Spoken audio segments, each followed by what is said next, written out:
The first aquarium is from Madrid and it is 80L and its owner tells us the following.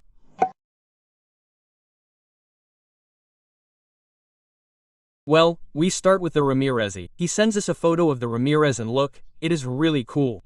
For me, it is one of the coolest fish that we can find. It is really one of my favorite fish and the truth is that I want to have one. Every time you send me photos and there is a Ramirez, wow, I would have Ramirez again too. Well, this would be the photo of the Ramirez, very cool. The next photo, well, here we can see the aquarium in general. We can see the couple, okay? Here's one. Here is another and the aquarium is quite clear so they can swim. Here we have the cocoa cave so they can hide and lay eggs. Then I understand that this little decorative figurine can also be entered, so they can hide, so cool. Here they have made a kind of beach, right? So good. And well, the plants, well, we have bulia, we have abias and well, what our colleague told us, right? The next photo is where I want to start commenting on some things. Look, it has the tidal filter on one side, it has the heater here behind it. Perfect. No, it's not an aquarium that hurts your eyes, it's an aquarium that makes you want to see it, right? To observe it like this, the transparent glass, with nothing to bother you, there are no magnets.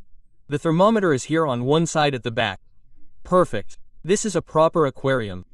I see things. The lighting issue, for example, okay? It's perfect. You have the aquarium fine, if the plants are doing great. I have nothing against it. But let's do a little reflection, okay? Sorry, I'm taking advantage of your aquarium to do this little reflection. They are Piccolumina 9, as it tells us. Personally I think they are screens made exclusively for small aquariums, okay? And at most for aquariums that are at most as long as the screen, okay? Also, the way they are placed in the aquarium, right? Well, the whole arm makes the distance from the light to the substrate very long. Let's imagine a typical screen that would reach here, okay? The distance from the light emission to the substrate is shorter than here. In other words, these are screens that already have few lumens, and in addition, we have all this distance, okay? I would never have put it for an aquarium this big, it would never have occurred to me. But anyway, as I say, if your plants are doing well, there's no problem. But I do want to make a small reflection. For example, how much did this screen cost you? How much did the two screens cost you, or rather, the two Piccoluminas, how much could they have cost you? These two screens could have cost you around 30 euros each, around 60 euros. Okay, more or less. The typical screen that goes from one end of the aquarium to the other, okay? The typical screen that we are used to, like this one here in the back, could have cost you, for example, a Sun A, I think it's called, around 30 euros. It's half. It's half and you have more lumens. I want to do what I said, I have it written down in a cheat sheet, okay? The two Lumina screens give you a total of 1,340 lumens and they will have cost you that, around 60 euros, so you could have invested better in a Sun A D500 screen. Specifically that is the model that costs 30 euros and has 1,750 lumens. Do you see the difference? You paid more, you could have paid less and had better lighting. Although it is true, by using this screen perhaps you could not have placed the filter here, you would have had to put it in the back. That is true. Okay, so if you don't have room to put it behind you or it didn't suit you, then this idea is good. And now back to the aquarium. I think it's a really cool aquarium, very simple, very easy to clean. And here the Ramirez, if you don't put any more fish in, they're going to live perfectly and wonderfully. The next aquarium is an aquarium that they were going to throw away and this is the result. Look, because the truth is that it looks very good.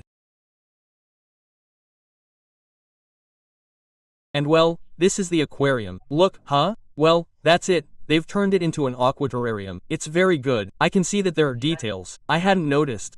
This tree is fake. This, and this. I think it's some kind of figure. I don't know if I can make it bigger.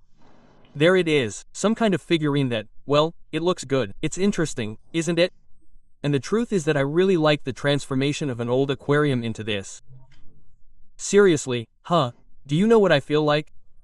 I feel like all this here is a big rock. I mean, it's very well set up. I don't understand aquaterrariums. I like to see them. I've never set one up, but that's what I'm telling you. It gives me the feeling that it's a gig, a giant rock and it's very good. I like it a lot, honestly. Here it would have been better to cover it with something like the one you have here to disguise this here, and it would look perfect. Perfect. And there's a video too. There it is. Look, it has the betta fish, the nuns, you can see the filter working, right? The little waterfall here. Wow, it's really cool. It really looks great, and on top of that, if it's an aquarium that was going to be thrown away, you've converted it great. I like it a lot. Hey, come on, let's talk about it. Hey, the question is, how many liters does it have now? You know? It's probably lost more than half. Okay. And as I was saying, I really like the setup, it's very well built, but for example, the nuns are fish that have to live in schools, and if they live in small numbers they can become aggressive, and sooner or later they'll end up bothering the betta and biting its fins. I don't think they're compatible fish, right? And well, what this aquarium definitely lacks are plants, although, given the setup, I see that you have the lighting very high up, they have to be plants with very low requirements. I think this aquarium would be good for nubias, but very small nubias, like bonsai, petite, and maybe even leaves of catappa, oak, to create a very natural ecosystem. I think it could look really cool if you move forward with the project and such. It would be interesting if you could send us some updated photos so we can see how it evolves. Next aquarium, Betaline 60 of 74L, like the one I have. And look at what it tells us.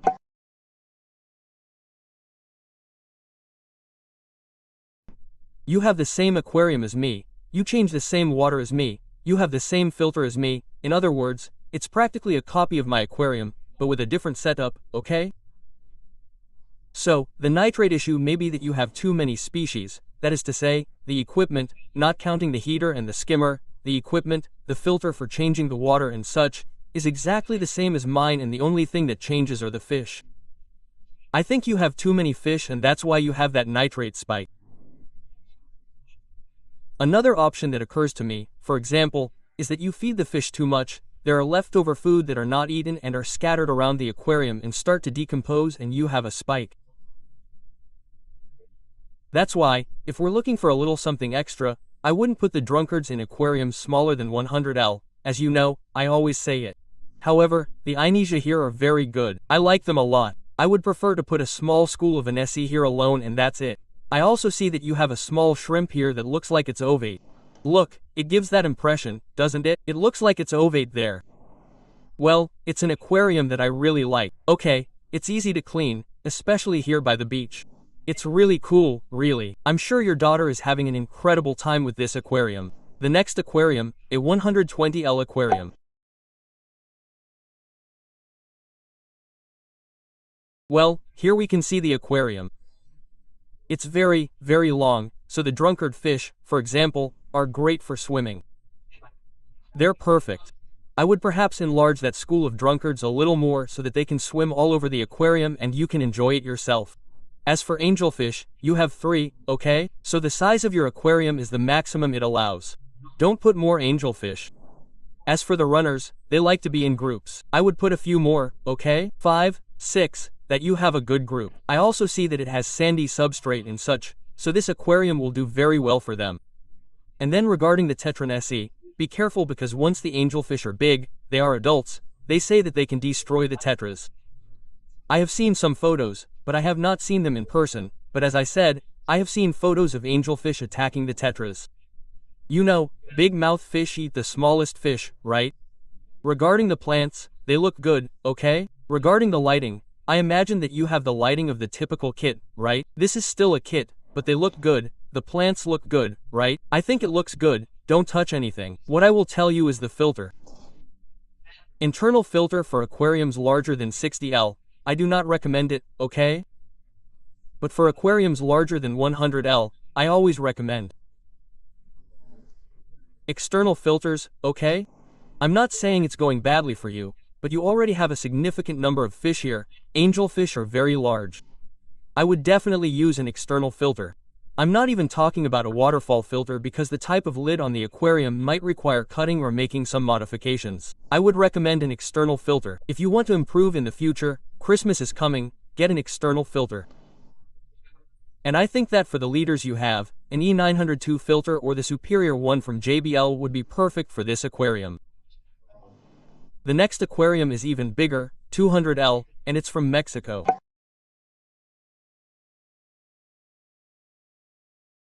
Well, here we can see the aquarium. What I would tell you to do first is to use some type of vinyl, okay? To cover cables, cover tubes, and cover this whole box of what is the external filter, okay? To simulate it a little more. Also, the plants will look more attractive, and since you have a dark substrate, well, the fish will definitely stand out. The thing about the little pots, well, that's your business, right? There it is. But I really like the way the wood and rocks are arranged in the aquarium, and the little plants in between. It's really nice. I really like it, honestly. And the light is also in different colors. Good, I really like it. The next photo. Well, here we can see the shrimp. I can't see the shrimp. Oh, look, yes. Oh, look. I've been looking for a while and I didn't see them, huh? Here they are. There are two here. Perfect. Here they go. I didn't see them, huh? I've been here for a long time. I say, but this guy is tricking me. And yes, they were there. Now I can't see them anymore, but now I've seen them, huh? I've seen the white stuff here and I've seen them. I'll take advantage of this here. Moss ball. Well, moss ball. This is algae outside the aquarium, but as soon as you watch this video, you'll grab a ball and throw it away. Why? It's very simple. It can ruin your aquarium in the sense that this type of algae starts to spread. It stops being a ball, it spreads everywhere, especially the plants, the decoration, the substrate. It infests everything, and the only way to root this algae is to restart the aquarium, and that would be a shame, really. Yes, it is not a plant. It is an algae that is very good for shrimp because they want to be on top of it and such, but throwing away the benefits and problems is not worth it.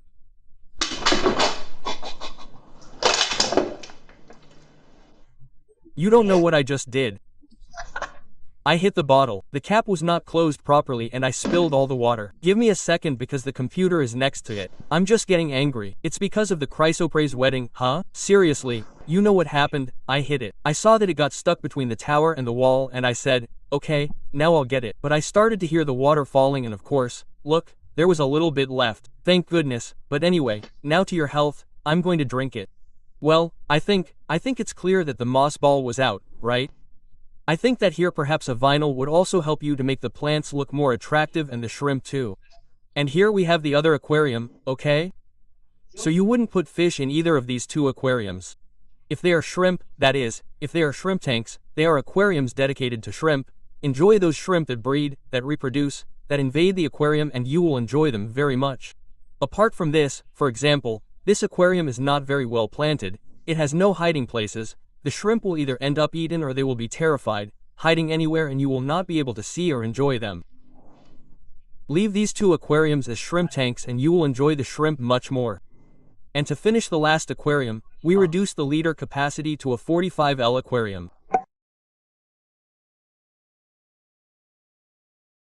Okay, the owner sent us a video. Let's watch it. It looks a little bad quality, sorry, but let's see. You can see it more or less. So we see that it has that, right? It has the platy fish, the mollies, the beta. Here we see an apple snail, the figurine, the aerator. Well, here's what the aquarium is. The gravel is a little coarse too. And well, the fish are there. Now we will talk, okay? Let's let the video finish. There we can see the corridors.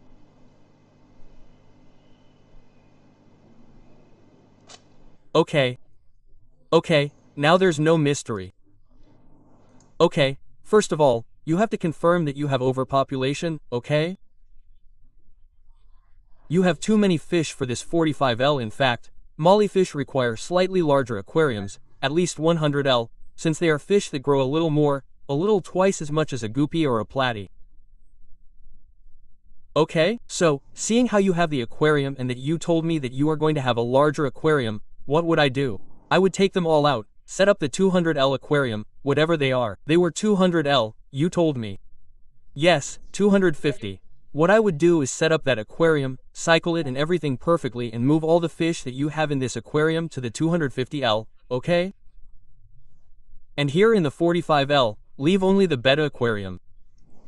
You can have a really cool aquarium if you decorate it really well, add plants, and the betta will live wonderfully here, perfectly, and like a king. And I wouldn't add any more fish to the 250Ly. Because here you have fish that breed a lot. Each month you can get about 30 offspring from a single female. What's more, you say that you have a breeding ground for 30 more guppies. In a few months, your 250L aquarium will be too small for all the fish you could have. So don't buy any more fish, let them have them, make a small selection if you want, and let the rest follow nature. I'm very sorry, don't start taking care of them all because you'll run out of aquariums. You'll run out of aquariums for so many fish. That's the bad thing about this type of fish, right?